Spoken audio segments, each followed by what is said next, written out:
Salut la populace, faut qu'on parle de l'épisode 1 de Dragon Ball Daima.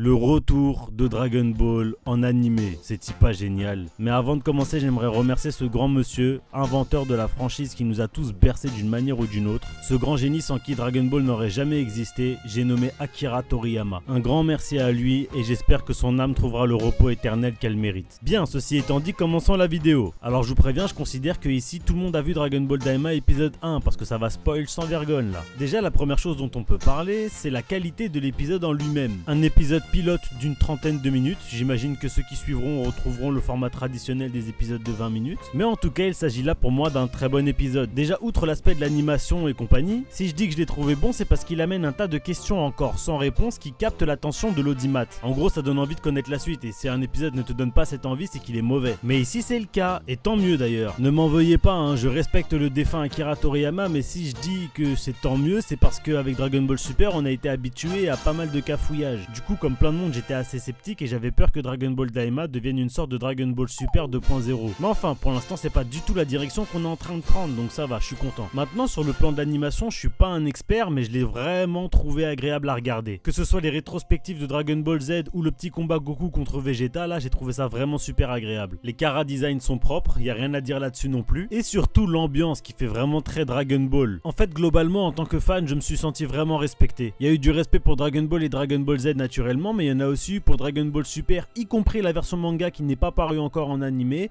ainsi que Super Dragon Ball Heroes. Enfin pour le dernier vous allez dire que j'exagère, mais j'ai trouvé que le chara design du roi Goma par exemple faisait référence à Demigra avec ses triangles rouges en dessous des yeux. De plus il est le seul démon à posséder un sceptre aussi, donc voilà. Peut-être que j'exagère mais en tout cas ça m'a fait vraiment penser à Demigra. Et puis il y a ce jeune démon qui est un petit peu caché pendant tout l'épisode et qui ne dit pas un mot, lui il m'a fait penser à Mira. En tout cas il a un chara design qui lui est très ressemblant. Maintenant pour le respect qui a été fait à DBS, c'est que déjà pour ceux qui ne savent pas, mais Dragon Ball Daima se situe entre Dragon Ball Z et Dragon Ball Super. Donc entre l'arc Buu et l'arc Battle of God. Et bien dans la timeline du coup c'est la première fois qu'on entend parler d'univers 7. En effet avant ça le premier qui nous en faisait part c'était Beerus. Mais cette histoire étant antérieure à son arrivée sur Terre, et bien la première fois qu'on entend parler d'univers 7 c'est donc bien dans Dragon Ball Daima. Puis je vous avais dit que le respect de Dragon Ball Daima allait au-delà de l'animé de Dragon Ball Super, mais qu'il continuait bien avec le manga qui n'est pas paru en animé. Pourquoi est-ce que je dis ça? Et bien parce que dans le manga, j'espère que vous êtes à jour au passage, il y a une planète dans l'arc Granola où vit un Namek, Monaito, qui a créé 2 Dragon Ball avec le dragon sacré Torombo. C'est d'ailleurs là qu'on apprend que les Dragon Ball ne sont pas forcément constitués de 7 boules distinctes. Et bien dans Daima, si j'ai bien suivi, il y a 3 Dragon Ball seulement. Elles sont d'une taille différente de Dragon Ball de la Terre, elles sont même encore plus grandes que celles de chez les Namek. Toutefois, il semblerait que les démons ne s'en servent pas pour formuler des vœux noirs, comme ils disent, parce que ces Dragon Ball sont protégés par des êtres apparemment ultra puissants. Et j'ai oublié de préciser, mais les 3 Dragon Ball en question se trouvent dans le royaume des démons, donc c'est 3 Dragon Ball pour les démons. Quant au respect fait à Dragon Ball et Dragon Ball Z, il est un peu évident évidemment. Toutefois il y a une référence qui n'est pas vraiment évidente et que j'ai cru avoir remarqué. Est-ce que vous aussi le roi Goma vous fait penser au roi Pilaf?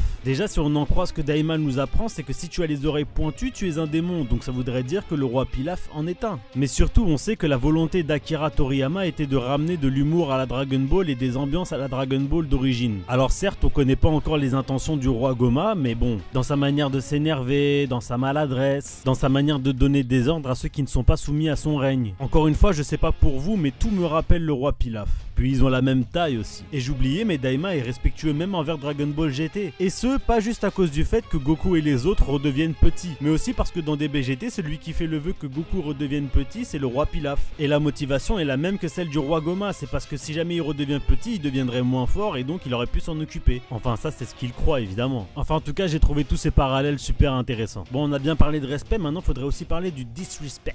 Disrespect c'est irrespect pour ceux qui ne parlent pas le mésopotamien. Il y a un point qui m'a vraiment dérangé dans cet épisode, c'est le fait que Kibito et Kaioshin soient séparés. Qu'est-ce que c'est que ce foutoir? Je rappelle que DBS est canon, est considéré comme la suite officielle de Dragon Ball Z, donc aussi de la suite officielle de Dragon Ball Daima. A priori, nous ne sommes pas dans une timeline alternative où Dragon Ball Daima aurait lieu et pas de DBS derrière. Or, dans Dragon Ball Super, Kibito Shin existe bien. Ils finissent effectivement par se séparer, mais ça on l'apprend que dans le 3e arc l'arc de DBS avec le tournoi entre l'univers 6 et 7, et on apprend qu'ils ont réussi cet exploit en demandant au dragon des Namek Porunga de les aider à se séparer. Donc rien à voir avec la version de DB Daima où Boo a besoin de les bouffer pour qu'ils se séparent grâce au gaz de son ventre. De plus, on apprend maintenant que Végéto s'est bien séparé à cause du gaz anti-Potara dans le corps de Majin Buu. Ce qui contredit encore une fois DBS dans l'arc Zamatsu où on apprend que la fusion ne dure qu'une heure si un Kaio n'est pas impliqué. Enfin en vrai ça se contredit pas, mais il faudrait que Végéto se soit battu moins d'une heure avec Majin Buu. Sauf que ça on les connaît, c'est pas quelque chose sur lesquels ils sont vraiment très pointilleux. Mais en tout cas le fait que Shibito soit séparé c'est n'importe quoi. Ou alors ils vont devoir refusionner à la fin de DB Daima, sauf qu'ils vont pas demander à Buu de les aider. Maintenant si on peut parler de ce que j'ai apprécié concernant le lore de Dragon Ball qui a été développé, c'est que du coup on apprend que le royaume des démons est extérieur à l'univers 7, qu'il est vraiment extérieur même d'ailleurs au multivers. Ce qui veut dire que le royaume des démons n'est pas le royaume des démons de l'univers 7, c'est le royaume des démons tout court, de tous les univers. Et visiblement leur plus grosse crainte c'était Majin Buu. Et on sait d'après une interview d'Akira Toriyama que Majin Buu n'a pas été créé par Bibidi mais juste contrôlé par lui, mais que Majin Buu est l'incarnation de tout le mal qui existait dans l'univers. Mais là on a en droit de se poser une question, est-ce qu'on parle du mal qui existe dans l'univers 7 ou du mal qui existe dans tous les univers? Est-ce que ça veut dire que les autres univers ont aussi un Majin Buu rien qu'à eux? Ou est-ce que Majin Buu, qui avait l'air d'être la plus grande crainte des démons, serait en fait unique et aurait été déplacé dans l'univers 7 par Bibidi? Voilà des questions auxquelles j'espère que Dragon Ball Daima répondra, parce que c'est malheureusement pas le très regretté Akira Toriyama qui pourra y répondre. D'ailleurs encore une fois paix à son âme. Voilà c'est la fin de la vidéo, merci à vous de l'avoir regardé jusqu'au bout. Si vous l'avez regardé jusqu'au bout vous êtes des boss. Je sais pas si vous êtes d'accord avec moi ou si vous n'êtes pas d'accord, en tout cas je serais bien curieux de savoir vos avis là-dessus. J'en profite pour caler ma petite pub, comme quoi je fais aussi du streaming, donc venez sur ma page Twitch, on va rigoler. Je stream accessoirement Sparking Zero. J'essaierai d'être assidu et de faire une vidéo à chaque fois qu'un nouvel épisode sortira. En tout cas d'ici là on se recapte pour une prochaine vidéo.